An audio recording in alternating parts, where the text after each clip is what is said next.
Hello, আসসালামু আলাইকুম। আজকে ষষ্ঠ উপজেলা নির্বাচনে আমরা এই মুহূর্তে অবস্থান করছি ময়মনসিংহ উপজেলাতে, এবং আমরা বেশ কয়েকটি কেন্দ্র এই পর্যন্ত সকাল থেকে ঘুরেছি এবং দেখেছি। এবং এখানকার যে ভোটের পরিবেশ আমরা দেখেছি যে অত্যন্ত শান্তিপূর্ণ পরিবেশের মধ্যে ভোট উদযাপন হচ্ছে। এবং সকাল থেকে বিভিন্ন কেন্দ্রে আমরা গিয়েছি। তো আমরা এখন রয়েছি খরিচা উচ্চ বিদ্যালয়, এই কেন্দ্রে আমরা অবস্থান করছি। এবং এখানকার কেন্দ্রে যে পরিস্থিতি আপনারা দেখছেন যে ভোটার সংখ্যা উপস্থিতি খুবই কম। যদি তো এই বিষয়ে আমরা কথা বলবো আমাদের একজন সাংবাদিক, ওনার সাথে আমরা কথা বলবো, আলিমাম ভাইয়ের সাথে। তো আপনি এখানকার যে ভোটের পরিবেশটা এবং বেশ কয়েকটি ভোট কেন্দ্র ঘুরেছেন এবং সকাল থেকে দেখেছেন, এখন প্রায় 11টা বাজে। তো এই পর্যন্ত আপনার ভোটের পরিবেশটা কীরকম অবজার্ভ? ধন্যবাদ সরল ভাই। এখানে যেটা দেখলাম এখন পর্যন্ত সেটা হচ্ছে যে অত্যন্ত ময়মনসিংহ সদর উপজেলা পরিষদ নির্বাচন 2024 অত্যন্ত প্রাণবন্ত একটা পরিবেশে এখানে নির্বাচন অনুষ্ঠিত হতে যাচ্ছে।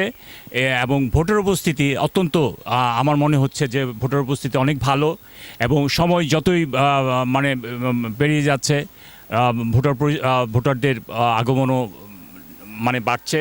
আমার মনে হচ্ছে যে অত্যন্ত সুন্দর একটা মনোরম পরিবেশেই এই উপজেলা পরিষদ নির্বাচন ভোট এই কেন্দ্রে হচ্ছে। তো আপনি এই যে এবার নির্বাচনটা হচ্ছে আপনার প্রতীক, দলীয় প্রতীক ছাড়া, তো এই বিষয়টা আপনি কীভাবে দেখছেন যে আসলে দলীয় প্রতীক ছাড়া ভোটারদের উপস্থিতি আমরা খুবই কম দেখতে পাচ্ছি, এবং 20 থেকে 25% ভোটার উপস্থিতি আমরা এই কেন্দ্রে দেখতে পাচ্ছি যে এখানে উপস্থিতি খুবই কম। তো এই বিষয়ে আপনার মতামত? সুন্দর একটা কোশ্চেন করেছেন শাহরুল ভাই আপনি আমাকে।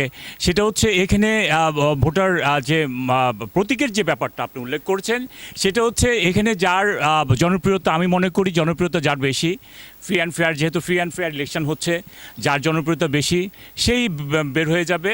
এবং ভোটারদের উপস্থিতি আমার মনে হচ্ছে যে ভোটারদের উপস্থিতি তুলনামূলকভাবে অনেক ভালো এখন আমি মনে করছি এই মুহূর্তে।